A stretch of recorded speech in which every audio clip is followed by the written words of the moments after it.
the argument is that there is no premeditated plan. In other words, there hasn't been a primordial conception of we need to go from A to B. And I know what B is. I just need to get there. Naturalism would say there is no awareness of B. We are just going because there is some kind of natural primordial impetus towards dynamism and action for things to happen in nature. But that is not incompatible with the telos, with a goal. You can have an instinctive telos. You can have unmediated feedback from what's happening, in the sense that, well, you like the way it's going or you don't like the way it's going, and therefore you try to go about it in a different way, spontaneously, without planning. I don't think my cat plans to go to the football and eat food, but he is driven to the football. He has a telos, if you know what I mean.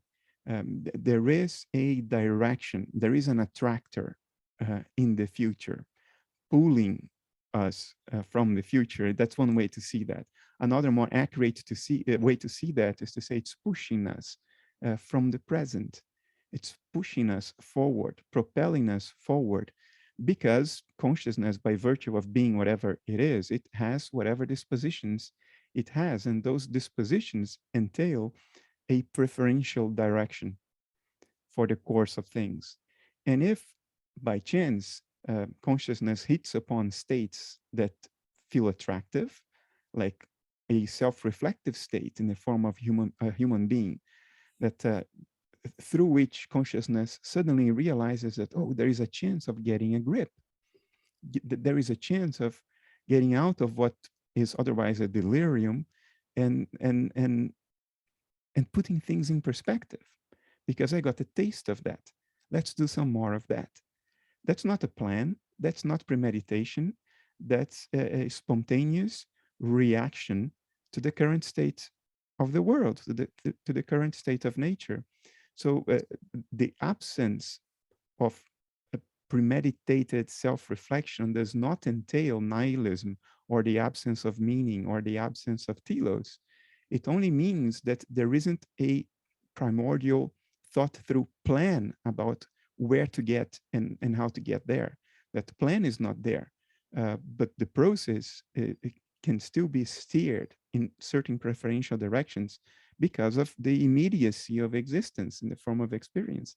There can still be a de facto telos, a de facto attractor, and a destination. Even though it was not thought through in advance, we still get there because of the inherent dispositions of whatever nature is. I personally am convinced nature has a telos, and that it has to do with explicit self-awareness. So I'm going to use the word explicit now to differentiate from the natural spontaneous self-awareness that Rupert was alluding to. A explicit ability to think about itself, what it is doing, what it is experiencing, and sort of get a grip on itself. I think that telos is there. I'm pretty convinced that that's the way things are going. The whole of nature pushes towards higher life at great cost, at enormous risk. Look at what's happening in the world right now. We are very close to putting an end to everything. And a million years afterwards, the planet will be here again. There will be new species, and nature will be pushing it towards that emergence of explicit self-reflection. Again, the whole of nature, at least in this corner of the universe, seems to be pushing in that direction. That is a telos, even though it's not premeditated. It's a very sophisticated way of like scratching an itch. We think of it as sophisticated because we have complicated things so much that what is actually ultimately the simplest thing looks complicated because of our references. The telos I'm talking about is pure spontaneity. It's what makes an animal in the Serengeti go in the direction of green pastures, as opposed to going north to the dry land. I don't think the gnus have a premeditated plan to go back south during the rainy season. It's spontaneous, but it gives direction to their lives, to everything. And Rupert, feel free to chime in whenever you. Yeah. I agree with Bernardo. And let me give you a simple analogy, which is an analogy I sometimes use to illustrate this. I would agree that infinite consciousness has no premeditated plan for creation, because any premeditated plan would already be something in creation. So ultimately, it has no plan. However, once infinite consciousness has contracted into a finite mind, has dissociated, has divided itself, or apparently divided itself into a subject that perceives and a world that is perceived, this dissociation or localization or contraction of itself sets up a tension within itself.